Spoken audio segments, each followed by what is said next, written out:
This is Kim, and today I'm presenting Neuroscience, creating pathways to engage learners for knowledge retention. Since we're discussing neuroscience, we have a brief precursor on the human brain. First, the brain is responsible for processing information so that we learn. A tool that assists the brain is neuroplasticity. This occurs as we take in information and new connections form between the brain's neurons. That is, the brain rewires itself to help us learn. Understanding this concept as educators can ensure we use learning methods that are brain friendly and support information retrieval. It also assists us in creating a learning environment that's ideal for development, or what we will refer to as the stretch zone. Vygotsky created an educational model that broke down the various zones and their impacts on learning. First, he said, if learning demands surpass the support and resources offered, then learners feel overwhelmed and enter survival mode. That's the stress zone. Then he noted, if learning demands are much lower than the support and resources given, learners feel understimulated and become stagnant. This is the comfort zone. Lastly, he mentioned that if learning demands are equal to the support and resources, then learners meet a suitable challenge and work in the zone of proximal development, which helps them grow. This is the stretch zone. With this model in mind, we have to consider learning activities that assist learners in reaching the stretch zone, maximizing the use of the brain's neuroplasticity, and subsequently maximizing their learning. So then you might ask, what strategies do we use? That's a great question. However, we need to consider a few principles first. As educators, we have to create an environment of psychological safety while building long-term knowledge. Is it a safe environment that we're creating? Can they freely ask questions without repercussions? Then we have to use strategies to engage all or multiple senses, not just a single one, to engage more of the brain and afterward increase the neural connections. It is also imperative that we build on the knowledge the learner knows or can relate to in order to increase information retrieval. Now, it's time to engage. It is a fact that we start to lose an audience around the 10-minute mark. To attempt to minimize the loss, we would do well to learn how to engage our learners. For this presentation, I want you to learn this mnemonic about engagement with me.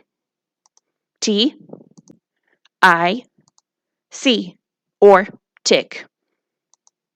For potential help remembering the mnemonic, you could visualize this lawyer. Now, to break down tick, T stands for take a break. Breaks can help learners refocus and engage with the content. You can use different methods of breaking. A simple pause for about 10 seconds can allow learners to reflect on the material. You could input structured, short brain breaks throughout the learning so they can suspend their information processing. For brain breaks, have them stretch, watch a funny video. One of my favorites is the botched CPR class from The Office. Let them doodle, discuss an unrelated question, and many more. Then, take unstructured breaks for set time frames. For example, for every 1 hour of learning, let them rest for 10 minutes. So, we said T stands for take a break. Now, I stands for inject novelty. Try to capture their attention by inserting unanticipated moments. You could simply do something they're not expecting. Tell stories from personal experiences that demonstrates the content. This really builds on the emotional connection. Encourage someone else to share. Have them change groups throughout the class instead of always returning to the same partner or group. Add some music or use a little humor. So we said T is for take a break, I is for inject novelty, and now C, change at 20 minutes. Since attention spans are short, do something different every 20 minutes. Implement a new learning activity at the 20-minute mark, even if you're covering the same topic. Think, I've done a 20-minute lecture, and now we're going to insert some group discussion.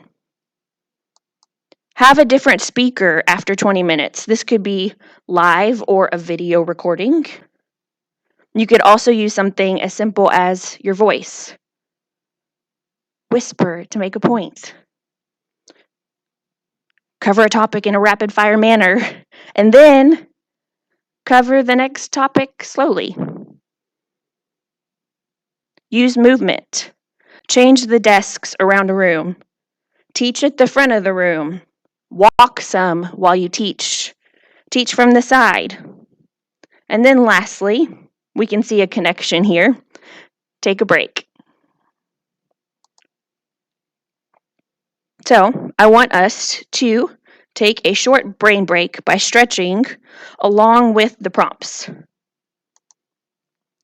Pull your right hand up and back while stretched out in front of you. And we'll count 1,000, 2,000, 3,000, 4,000, 5,000. Now pull your right hand down and count to 5 again. 1,000, 2,000, 3,000, 4,000, 5,000. Now switch sides. Pull your left hand up and back. Hold for 1,000, 2,000, 3,000, 4,000, 5,000. Now pull your left hand down and count again. 1,000, 2,000, 3,000, 4,000, 5,000. One more stretch. Stretch your arms out and lace your fingers together. Tuck your chin to your chest and round your back. Reach your hands away and let your neck relax. 1,000, 2,000, 3,000, 4,000, 5,000, 6,000, 7,000, 8,000, 9,000, 10,000. Okay, we are ready to move forward. So, now that we've looked at engagement strategies, we need to consider knowledge retention tactics. The first strategy generally includes using multisensory activities. You may ask, why? Well, people tend to remember 10% of what they hear, 20% of what they read, and 80% of what they see and do. This requires variety to ensure topics are better remembered. You may implement see one, do one, teach one for hands-on skills. Allow students to create a concept map to recall information they already know. Tell an interactive story with visuals, sounds, props, and gestures. Next, space it out. Spaced learning means we teach some content and then let time pass before we approach it again. Maybe you teach on a topic, focus on something else for 10 minutes, and then quiz them on the previous topic. If you have a class for more than one day, cover day one content, and then on day two, use material from day one to complete a case study. For even more recall, you could reintroduce a topic 2 months later, so it's further engraved in their long-term memory. Let's apply spaced learning here. What was the mnemonic for tips on engaging learners? And what does each letter of the mnemonic represent? I'm going to give about 10 seconds for you to consider and hopefully remember.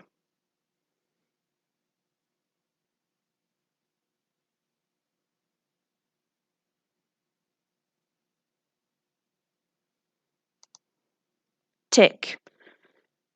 Take a break, inject novelty, and change at 20 minutes. I hope you were able to remember that. So, in review, the brain has neuroplasticity and will rewire when encountering new information given in a brain-friendly manner. Brain-friendly means we use learner engagement and knowledge retention strategies, and it's also a safe learning environment with a good challenge. We can engage learners by taking breaks, including novelty, and then changing it up every 20 minutes. And we encourage knowledge retention by involving multiple senses and using spaced learning. I hope you got something out of this presentation. Thank you.